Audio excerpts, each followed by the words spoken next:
365일 나는 뱃살 빼야 돼, 살 빼야 돼 라는 생각을 하고 있으나 술도 못 끊어, 빵도 못 끊어, 그렇다고 운동을 하는 것도 아니야, 매일 숙면도 못 취해. 그렇지만 머릿속으로는 난 다이어트 해야 되는데 다이어트 배는 계속 나오고 있고. 그렇게 가면 안 됩니다. 저는 다이어트를 한 달만 하라고 얘기합니다. 한 달 하라고요? 1년 365일 늘 머릿속에서 다이어트라는 단어가 떠난 적이 없는데요. 그래서 성공했나요? 어떤 삶을 선택하시겠어요? 안녕하세요. 강북 삼성병원 가정의학과 전문의 박용우입니다.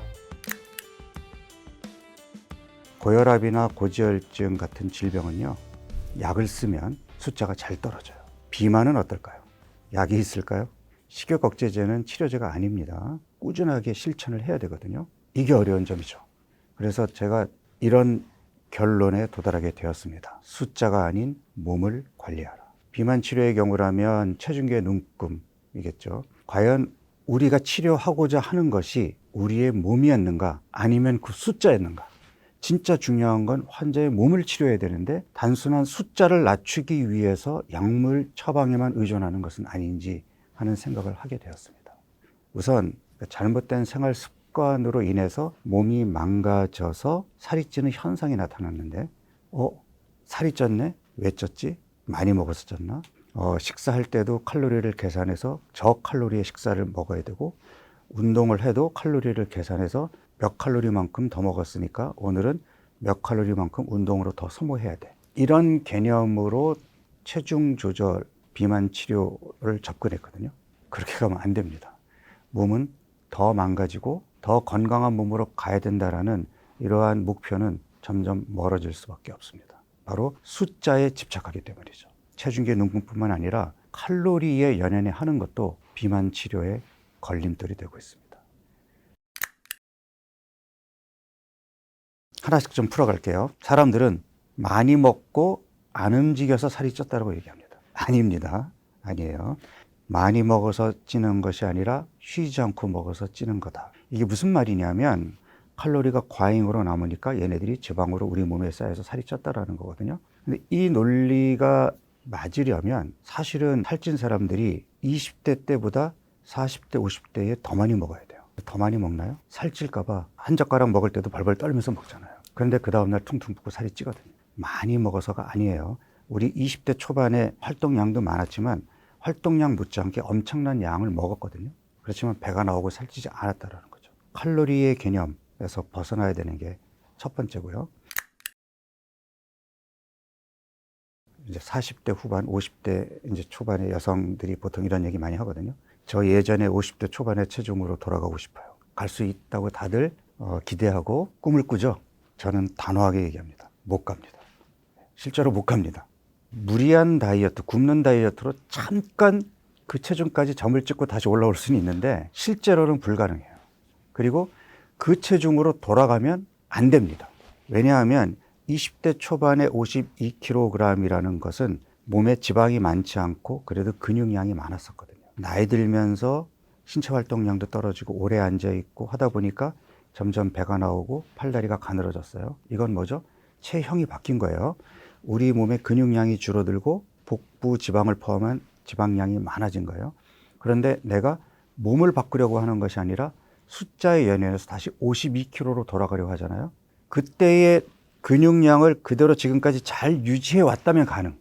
그렇지만 그렇지 않다면 52kg로 간다라는 것은 적은 근육량을 더 적게 만드는 거기 때문에 일단 더 이상 체중계 눈금은 이제 잊자. 이제는 건강한 몸이 우선이다. 건강한 몸으로 돌아가기 위해서는 칼로리 계산에 연연해서는 안 된다. 칼로리보다 더 중요한 개념이 뭐냐 하면 영양소예요. 내 몸을 더 건강하게 만들 수 있는 그러한 영양소들이 풍부한 음식을 칼로리 계산하지 말고 배불리 먹어 주어야 되거든요. 그런데 사람들은 그거 몇 칼로리야? 나 칼로리 높은 거 먹으면 살찌 안 돼. 아니에요. 칼로리보다 더 상위의 개념인 영양소, 내 몸에 도움이 되는 음식인가? 이런 음식을 찾아야 되는 겁니다. 일단 체중계 눈금은 이제 잊어라. 그리고 칼로리의 개념에서 벗어나라. 이게 첫 번째 메시지고요.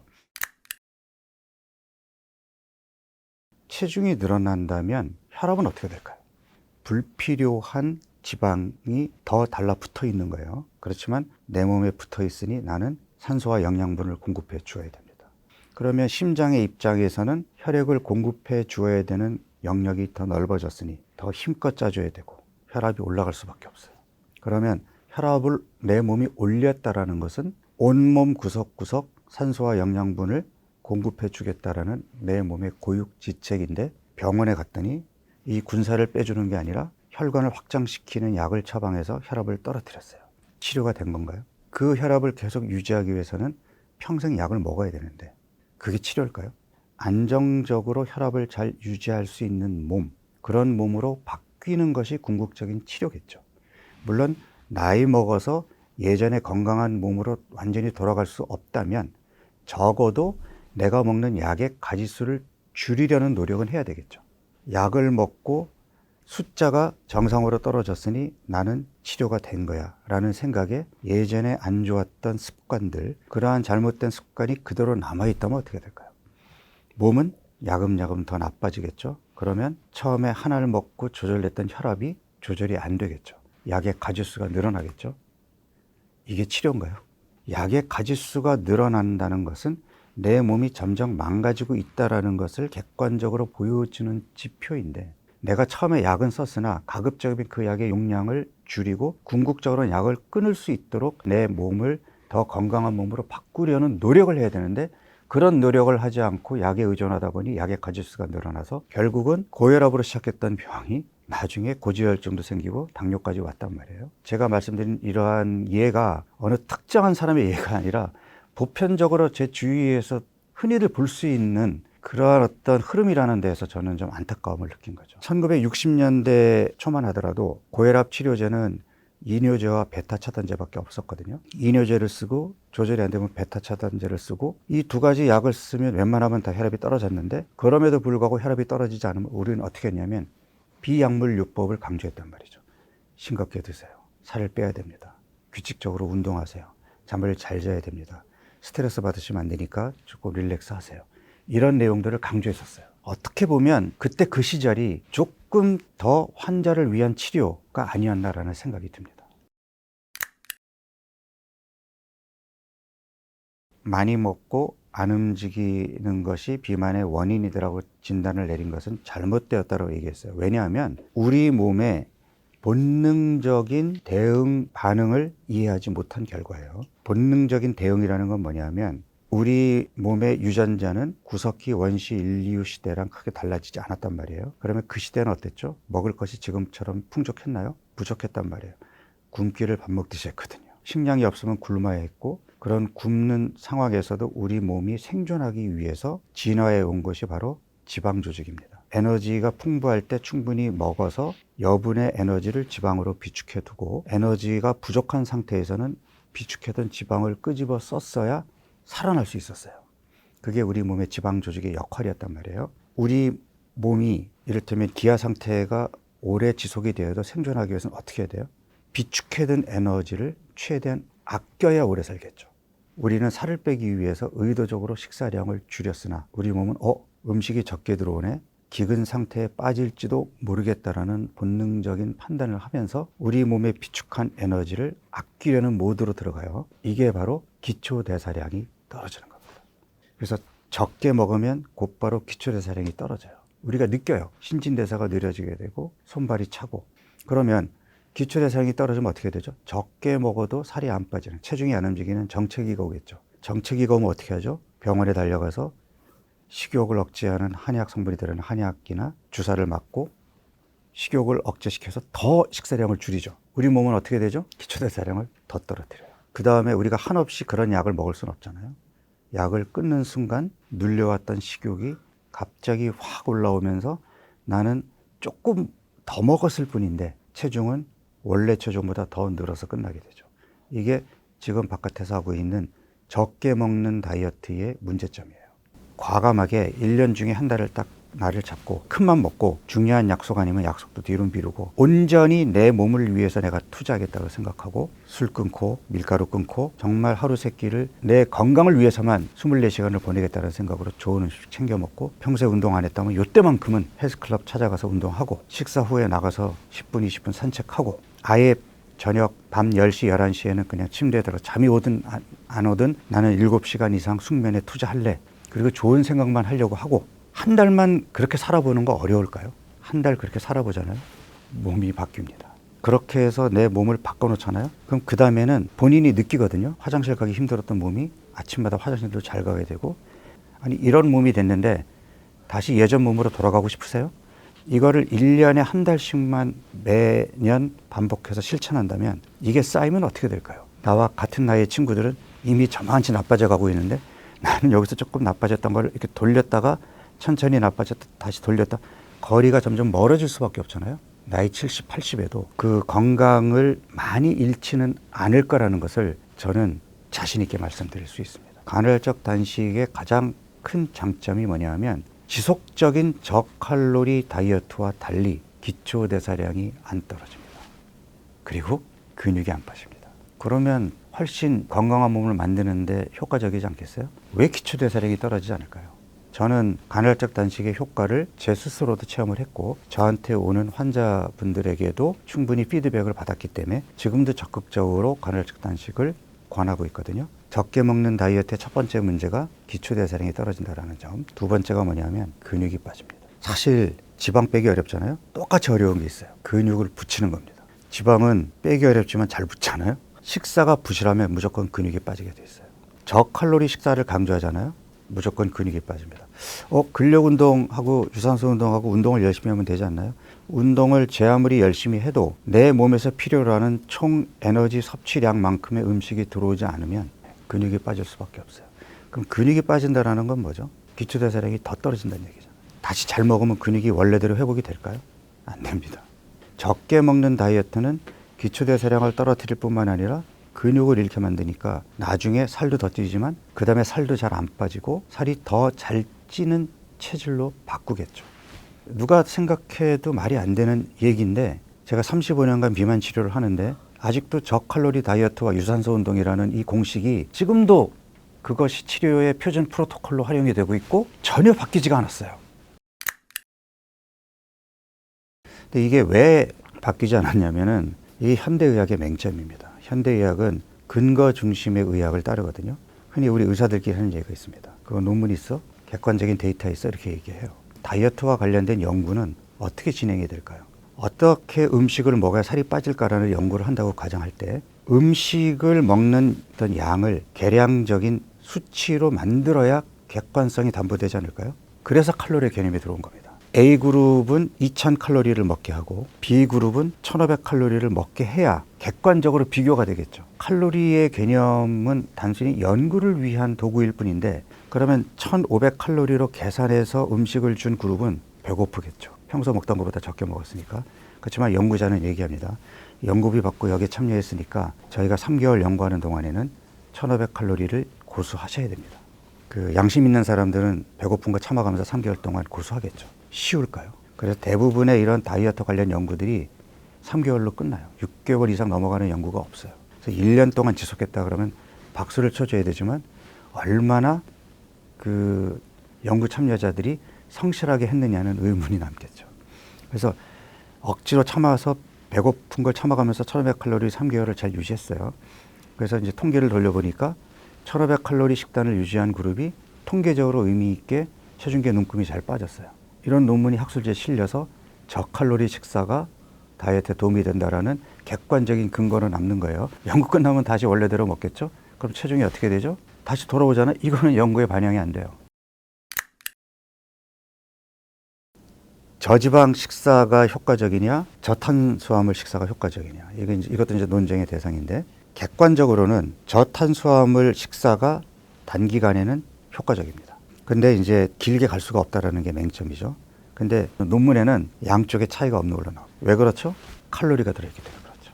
저지방 식단, 저탄수화물 식단으로 식단을 만들었어요. 근데 여기도 1800칼로리, 여기도 1800칼로리를 해놓은 거예요. 이론적으로 그렇게 칼로리를 동일하게 해놨으니 차이가 없다라고 나올 수밖에 없잖아요. 근데 현실로 들어가 보면 같은 1800칼로리라도 저지방 식단보다는 저탄수화물 식단이 훨씬 포만감을 잘 줍니다. 왜? 단백질과 지방이 상대적으로 많기 때문에 얘네들이 탄수화물보다는 포만감을 주거든요.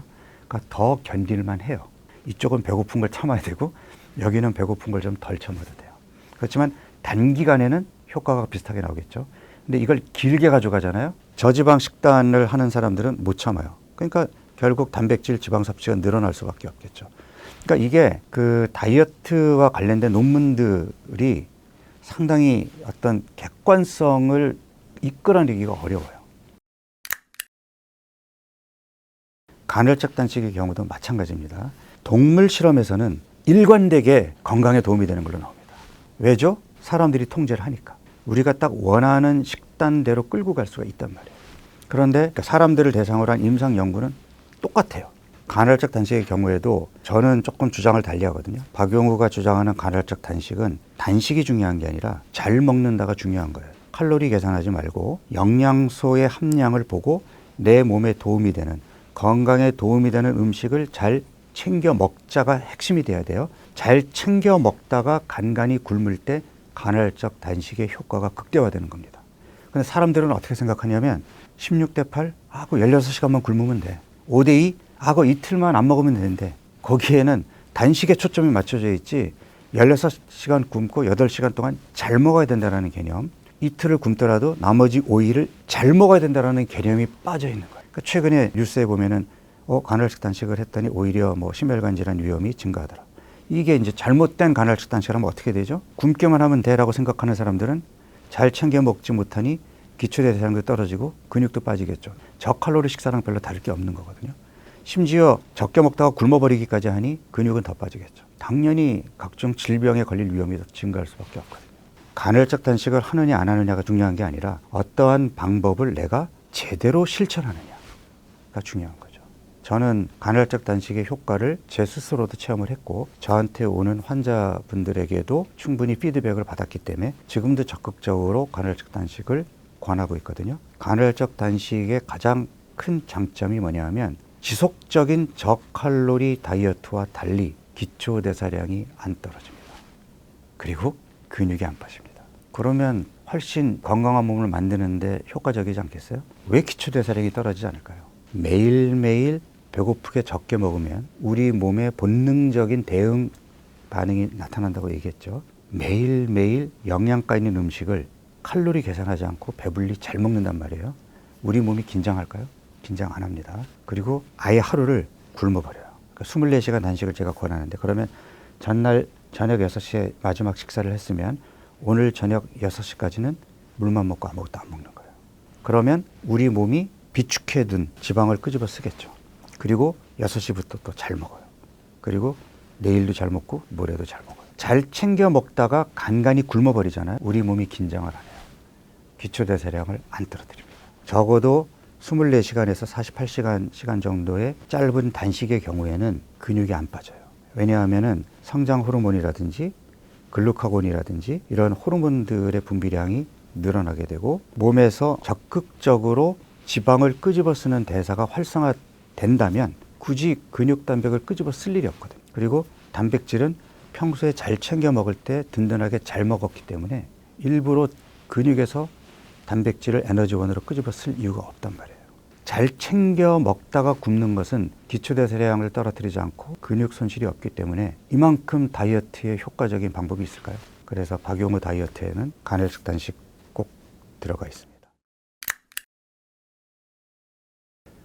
살 빼러 왔는데 잘 먹으면 살이 빠질까요? 잘 먹는다는 개념은 우선 첫 번째가 배고프지 않게 먹어야 됩니다. 이미 저칼로리 식단에 익숙해 있던 환자들은 그렇게 먹으면 살이 안 빠지던데요 라고 얘기하거든요. 아니에요. 저칼로리 식단으로 먹었기 때문에 살이 안 빠진 겁니다. 배불리 먹어야 돼요. 그러니까 배고프지 않게 먹는다가 첫 번째입니다.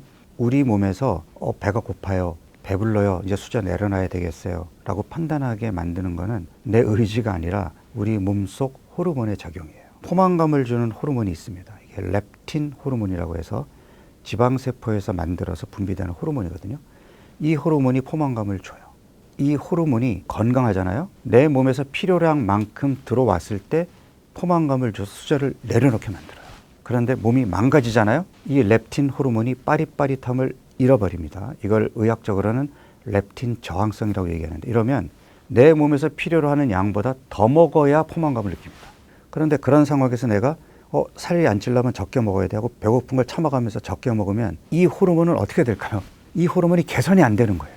왜? 포만감을 주어야 얘의 역할을 다하는 건데 계속 부족하게 들어오니까 이 호르몬은 포만감을 주기 위해서는 더 많이 먹게 해야 되잖아요. 식욕을 더 땡기게 하겠죠. 그러니까 악순환의 연속인 거예요. 매일매일 배부르게 먹는데 그래서 과연 체중의 눈금이 움직일까요? 라는 질문이 들어올 수밖에 없잖아요. 그래서 간헐적 단식이 필요한 겁니다. 5일 동안 잘 먹고 이틀 동안 한 끼밖에 안 먹었지만 먹은 양을 다 더해서 7로 나눠보면 매일매일 먹은 양은 사실 적었죠. 그렇지만 이게 지속적 저칼로리 다이어트와의 차이점은 기초대사량을 떨어뜨리지 않고 근육 손실이 없으니까 체중이 빠지는 거예요. 단식보다 더 중요한 게 잘 먹어야 된다. 어떤 음식을? 몸에 좋은 음식을. 근데 사람들이 이제 착각하는 게 과일 몸에 좋은 거 아니에요? 저 그냥 과일로 한 끼 때웠는데요. 또는 통밀빵으로 먹었는데요. 다들 나름대로 건강식이라고 생각하면서 먹었지만 어떤 밸런스를 생각한다면 탄수화물과 양질의 단백질과 좋은 지방이 고루 있어야 되잖아요. 근데 사실 지방은 생각할 필요가 없는 게 탄수화물이나 단백질을 챙겨 먹으면 거기에는 지방이 다 들어가 있어요. 그러니까 탄수화물과 단백질만 생각하면 되는데 양질의 단백질이라는 게 뭐냐 하면 몸에 나쁜 지방이 함량이 적게 들어있는 단백질이 양질의 단백질. 삼겹살보다는 수육이 그나마 좀 좋은 단백질일 거 아니에요? 그러면 몸에 좋은 탄수화물이라는 게 뭐죠? 있는 그대로의 탄수화물이면은 좋은 탄수화물이겠죠. 지금 우리가 이제 건강 정보의 홍수 속에서 살고 있는데 제일 큰 문제가 뭐냐 하면 건강 정보라는 게 100% 보편적이고 모든 사람들한테 해당되는 게 아니라는 데 있어요. 그러니까 이 비만도 마찬가지예요. 뭐 박용우의 다이어트 프로그램, 이것도 어떤 사람에게는 딱 맞는 프로그램일 수 있지만 어떤 사람에게는 조금 아쉬울 수 있단 말이죠. 왜? 사람 몸이 다 다르기 때문이거든요. 그냥 건강한 사람도 있지만 배만 볼록 나왔지 아직 대사의 이상을 보이지 않는 사람도 있고 전당뇨인 사람도 있고 이미 당뇨병으로 간 사람도 있고 이 사람들의 몸 상태가 다 다른데 일률적으로 이런 사람들에게 이런 음식을 먹어야 건강에 도움이 됩니다. 이런 음식을 절대로 피해야 됩니다. 이거는 모든 사람들에게 다 똑같이 적용할 수 있는 건강 정보가 아니라는 거죠. 근데 지금 시중에 나와 있는 정보들이 그런 오류를 범하고 있는 거예요. 저도 그게 고민이었다는 거죠. 저한테 개인적으로 찾아오는 환자에게는 그 환자에게 맞는 정보를 제공할 수 있지만 책을 쓴다든지 또는 방송에 나와서 얘기를 할 때에는 조금 일반적인 얘기밖에 할 수가 없는 거잖아요. 그래서 이런 부분이 조금 어려운 점인데 사실 요번에 책을 내면서는 제가 좀 용기를 냈습니다. 최종 판단은 본인이 하는 겁니다. 왜? 정답은 없어요. 그 내용을 다 듣고 내 몸에 맞는 거를 내가 선택하면 되는 거예요. 그래서 그런 균형 있는 건강 정보를 찾아라. 또 하나는 그 정보를 얘기하는 소스가 객관적이고 인정받는 소스였으면 좋겠다. 저는 인정하셔도